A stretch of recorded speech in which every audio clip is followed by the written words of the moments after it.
दोस्तों, आज हम जो कहानी आपके लिए लेकर आए हैं उस कहानी का शीर्षक है नई बहू की गोल रोटियां। यह कहानी भारतीय समाज की पारंपरिक व्यवस्था और उसमें महिलाओं की भूमिका को उजागर करती है।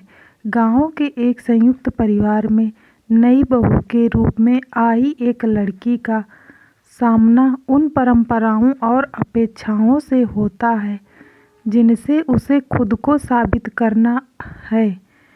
उसकी यात्रा केवल गोल रोटियां बनाने तक सीमित नहीं रहती, बल्कि यह उसकी योग्यता, आत्मसम्मान और अपनी पहचान को बनाए रखने की कहानी बन जाती है।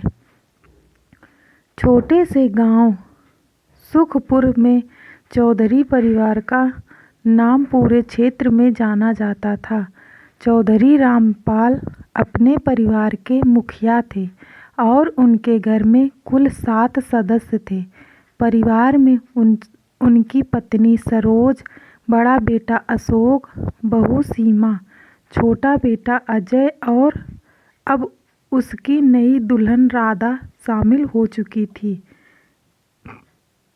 राधा का स्वागत पूरे रीति रिवाज के साथ हुआ, लेकिन उसकी नज़रें लगातार यह समझने की कोशिश कर रही थी कि यह नया माहौल कैसा होगा। शादी के बाद वह पहली बार अपनी ससुराल में आई थी। सरोज ने हल्के फुल्के अंदाज में कहा, देख राधा, हमारे घर में बहुओं का सबसे बड़ा गुण उसकी रोटियों में होता है। पहली बार गोल और फूली हुई रोटियां बना ली तो समझो परिवार में सबका दिल जीत लिया। राधा ने मुस्कुराते हुए सिर हिलाया, लेकिन मन ही मन घबरा रही थी। उसने कहा, गोल रोटियां बनाने की कोशिश नहीं की। शादी के तीसरे दिन राधा को पहली बार रसोई में उतरने का मौका मिला। सुबह सुबह पूरे घर में हलचल मच गई। सरोज ने राधा से कहा, आज सबके लिए रोटियां बनानी है। देख, ये मौका हर नई बहू को दिया जाता है। राधा ने पूरी कोशिश की, लेकिन उसकी पहली रोटी गोल बनने के बजाय अजीब आकार की हो गई। सरोज ने देखकर मुस्कुराते हुए कहा, कोई बात नहीं बेटा, पहली बार में ऐसा ही होता है। बस ध्यान से बेलना और सेंकना। घर के बाकी सदस्य ने भी रोटियां देखकर हल्की फुल्की टिप्पणियों की।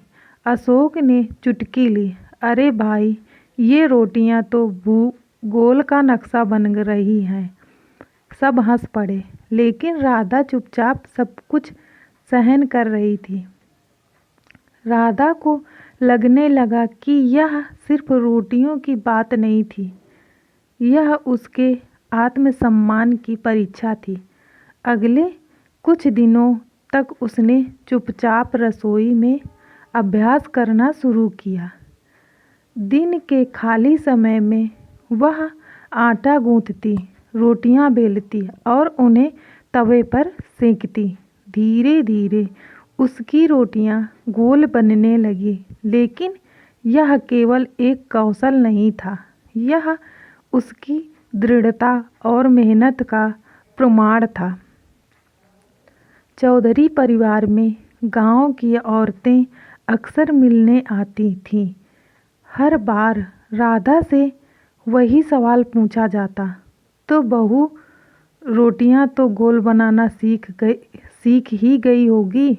हर कोई इस बात पर ध्यान देता कि नई बहू ने परिवार की परंपराओं के मुताबिक खुद को ढाल लिया है या नहीं।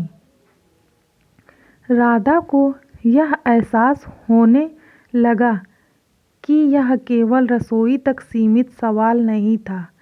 यह सवाल हर नई दुल्हन से उसके अस्तित्व और उसकी पहचान के बारे में पूछता था।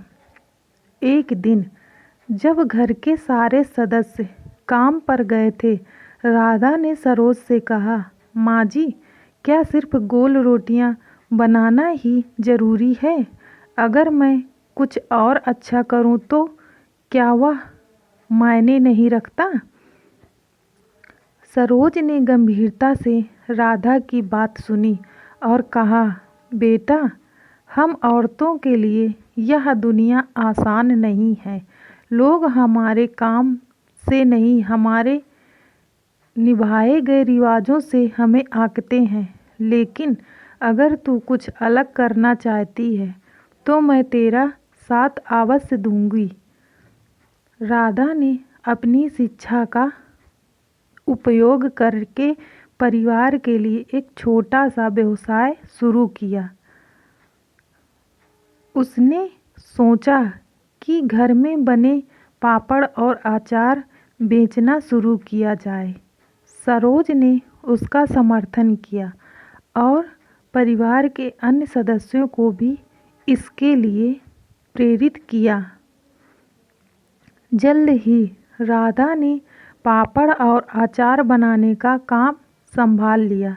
गांव में उसका व्यवसाय प्रसिद्ध होने लगा। परिवार की आर्थिक स्थिति में सुधार आया और राधा को एक नई पहचान मिली। एक दिन गांव की महिलाएं फिर राधा के घर आईं। उन्होंने उसकी गोल रोटियां देखकर कहा, वाह वाह बहू, अब तो तुझे सब कुछ आ गया। राधा मुस्कुराई और बोली, हाँ, गोल रोटियां भी आ गईं और अपने सपने पूरे करने का तरीका भी आ गया। राधा की कहानी केवल गोल रोटियां बनाने तक सीमित नहीं थी। यह उसकी आत्मनिर्भरता और अपनी पहचान बनाने की कहानी थी। उसने साबित किया कि एक स्त्री की योग्यता केवल उसकी रसोई तक ही सीमित नहीं होती, बल्कि वह हर क्षेत्र में अपनी छाप छोड़ सकती है। यह कहानी समाज में हर स्त्री के लिए प्रेरणा है कि वे खुद को किसी एक परंपरा तक सीमित न रखें, बल्कि अपने सपनों और कौशलों को पहचानें और उनका उपयोग करें। दोस्तों, अगर आपको मेरी यह कहानी पसंद आई हो तो मेरी वीडियो को लाइक कीजिए, चैनल को सब्सक्राइब कीजिए और कमेंट करके ज़रूर बताइएगा कि यह कहानी आपको कैसी लगी, ताकि ऐसी ही कहानियाँ हम आपके लिए रोज़ाना लाते रहें और आपका मनोरंजन कराते रहें। धन्यवाद।